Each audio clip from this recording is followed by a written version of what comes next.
Welcome to another quarterly portfolio update. If you are stopping by for the first time, please do me a favor, subscribe to the channel and hit the like button. In this video, I'll share with you how much I invested during the second quarter of 2023, the number of shares that I bought, and the value of my portfolio at the end of the quarter, which was June the 30th. I will also show you how much dividend I received for the quarter. But as always, before I continue, a quick disclaimer. The information that I'm sharing is not financial advice. Before you invest in anything, please do your own research and make sure that you only invest in things that you understand. With that being said, I will dive right into my Q2 2023 portfolio update. I will start with a quick recap of my Q1 2023 portfolio to show you the value of the portfolio and the number of shares that I had before the beginning of Q2 2023. At the end of Q1 2023, which was June the 30th, my portfolio was up $43,545.01. $43,473.68 was the market value of my investments, and $71.33 was the cash amount. My portfolio was up $1,111.35. This was a plus 2.62%. These are my holdings: 2 Vanguard ETFs and the 2 BlackRock ETFs. VCN is a Vanguard ETF that tracks the entire Canadian market, and I had 70 shares of a VCN at the end of Q1 2023. VFV is also a Vanguard ETF. This is an S&P 500 index ETF, the Canadian version of VOO. I had 230 shares of VFV at the end of Q1 2023. XEQT is a BlackRock ETF. This is an all-in-one equity ETF which holds Canadian equities, US equities, developed market equities outside Canada and the US, and emerging market equities.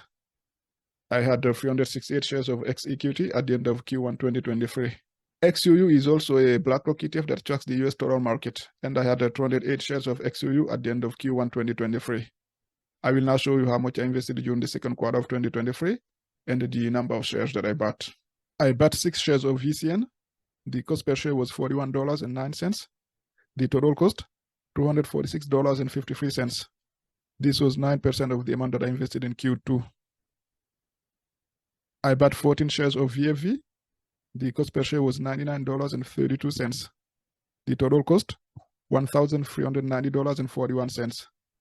This is 50% of the amount that I invested in Q2. I bought 34 shares of XEQT. The cost per share was at $25.80. The total cost, $877.34.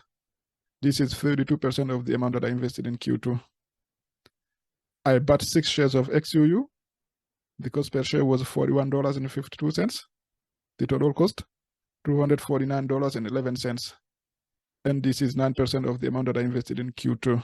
In total, I bought 60 shares, all the ETFs combined, and the total amount that I invested was $2,763.39. This is $1,456.26 less than the amount that I invested in Q1. As you can see here, in Q1, I invested $4,219.65, and in Q2, I invested $2,763.39. The difference is $1,456.26. The total equity of my portfolio at the end of Q2 2023 was $48,593.15. $48,475.60 was the market value of my investments, and $117.55 was the cash amount.